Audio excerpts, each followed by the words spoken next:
Before I get started with this story, let me give a shout out to Craig J for sending the story to me.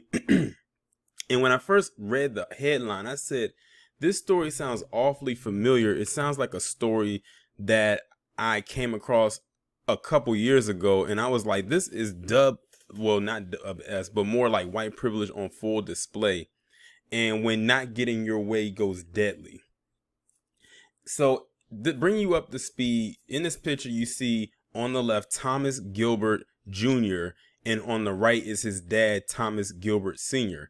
Now, Thomas Gilbert Jr. comes from a very affluent background. He has wealthy parents. He comes from a wealthy family, well-to-do, born with a silver spoon, all of that good stuff.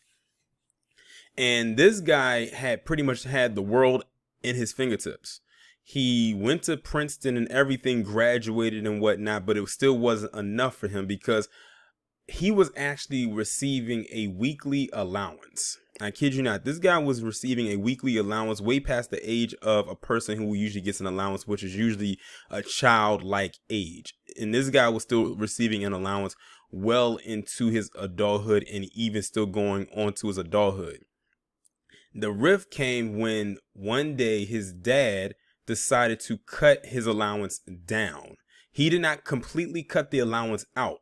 He reduced it, basically because his son was being reckless. He was using the money on things that his dad didn't feel he should have been using it on. So basically his dad was humbling him.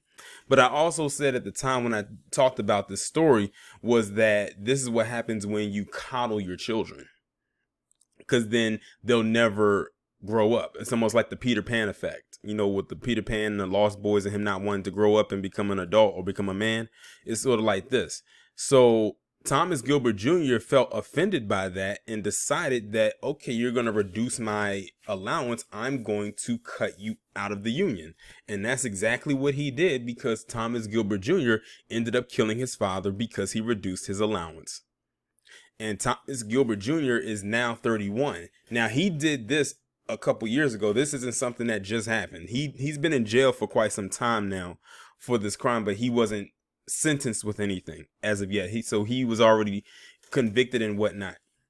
Well, he has now been officially convicted of what he has done and was sentenced to 30 years in prison for the crime. And he is currently 31. So that means that if he doesn't have any parole attached to him, he will be out of jail when he's 61.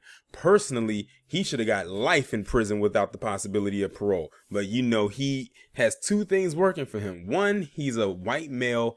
And two, he's a white male with a lot of privilege, which means when I say privilege, it goes beyond him just being white. It also factors in the fact that he comes from an affluent background. So him getting life in prison is not really on the cards for him. But what I'm going to go ahead and do is read this article that's coming from yourtango.com. It says a Princeton graduate killed his father after said father cut his allowance, because apparently getting a job and earning your own money, even with an Ivy League degree, is too much to ask. Fox News has a brutal and scary description of the crime. Thomas Gilbert Sr. was fatally shot on January 4th, 2015. The younger Gilbert showed up unannounced, angry that he lost his weekly allowance of $1,000. According to prosecutors, he spent the money on travel, memberships to elite sporting clubs, and other personal expenses, but was not able to hold down a steady job. His parents, who also covered his basic daily expenses, had been encouraging him to become more self-sufficient and incrementally reduce his monthly allowance. Sorry about that. The little ad popped up on the screen. So, who is Thomas Gilbert Sr. and what happened after he killed, Jr. and what happened after he killed his father? One, there's been some criticism as to how he's referred to, and rightly so. BuzzFeed reports that there's been some criticism, and rightly so, about how Thomas Gilbert Jr. is referred to. The outlet reports that the focus is on his Princeton degree rather than on the fact that he was little more than a spoiled adult who couldn't hold down a job. Thomas Gilbert Jr.'s mother tried to argue that he was mentally ill. As if the basis of the story wasn't offensive enough, CNN reports that Thomas Gilbert Jr.'s mother pleaded with the court to get some leniency for her son. Now, this is a woman who's pleading to get leniency for her son who just murdered her husband, a person she was familiar with way before their son even came into the picture. The outlet reports that Shelley Gilbert told the court that her son was mentally ill, forgetting the fact that the vast majority of mentally ill people aren't violent and certainly aren't patricidal. Fortunately for all of us, the jury saw through it all and dismissed the insanity claim. He staged the murder to look like a suicide. According to People magazine, Thomas Gilbert Jr. shot his father in the head, then staged the crime to look like a suicide. Not that it matters at this point, but the very fact that he could do that he could mess with the crime scene so that he could get away with the killing, proves that he did indeed have the presence of mind to know the difference between right and wrong, thus eliminating further the mentally ill claim that his mother gave. Thomas Gilbert Jr. was 31 and still getting an allowance from mommy and daddy. He received a weekly $1,000 allowance from his parents, which the defendant spent on travel and other personal expenses. That allowance had been cut prior to the killing. Gilbert Sr. reduced his son's allowance to $300 before the $300 hours before the shooting. So he found it's almost like the exact minute he found out his allowance was getting cut, that's when he decided to go through with the killing. He didn't waste no time. Gilbert Sr. was the founder and manager of the New York-based Wayne Scott Capital Partners Fund. Jake Gyllenhaal signed on to produce a movie about the killing. Oxygen reports that Jake Gyllenhaal has signed on to executive produce a film called Gilded Rage, which is all about the murder of Thomas Gilbert Sr. Isn't that great?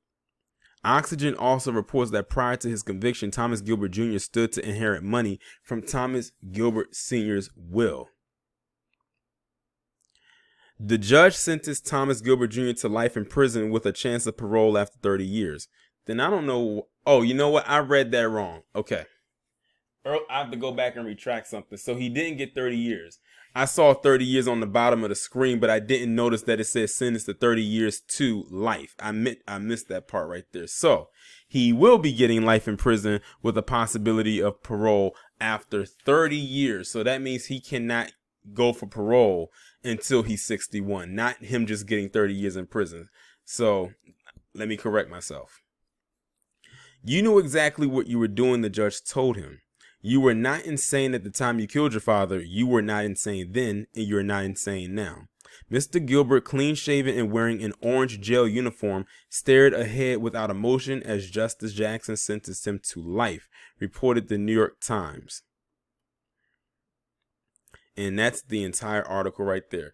Well, in that case, he is getting the punishment that he deserves. He's lucky he's not in a state that offers the death penalty, because I'm sure they probably would have been seeking that. His mother gonna sit up there and talk about, oh, he's mentally ill. The fact that she's getting on cold for her son who murdered her husband makes me question, how much she cared about her husband? That's what I'm trying to figure out. And it's like, this guy was like I said, this is like the epitome of being spoiled. Like, he was getting $1,000 a week and just spending it frivolously. Some people would be lucky to even get $100 a week extra. And he was just getting $1,000. And it was probably just a test to see what he would do with the money. That was probably a test that his parents gave him to see what he would do with the money. And he failed the test, which is why it got reduced. And the second it got reduced from $1,300, he knew it was going to cut into his lifestyle and how frivolously he was living, and said, I have to go and take out my dad. And then if I'm good enough, I can stage it to look like a suicide. Thus, the judge saying there's no way that anyone could kill their father, claim insanity, but you staged it to look like a suicide. That a mentally ill, quote unquote, person would not do that. And that's why I hate when you have people, especially PC, try to use the whole mentally ill card when they know good and damn well that they are very competent in everything that they do when it comes to stuff like this. See, they couldn't really do the mentally ill thing with, what's his face, Ethan Crumbly, so let's go with the next best thing and say he was being bullied. If you say so. But, yeah. Now that I read through the story, I'm now familiar with it. Now it sticks out to me. But with that being said, I'm gonna go ahead and end the video on that note. Y'all, please let me know what y'all think about this down in the comments. I can't wait to see what y'all have to say, and I will talk to you in the next one.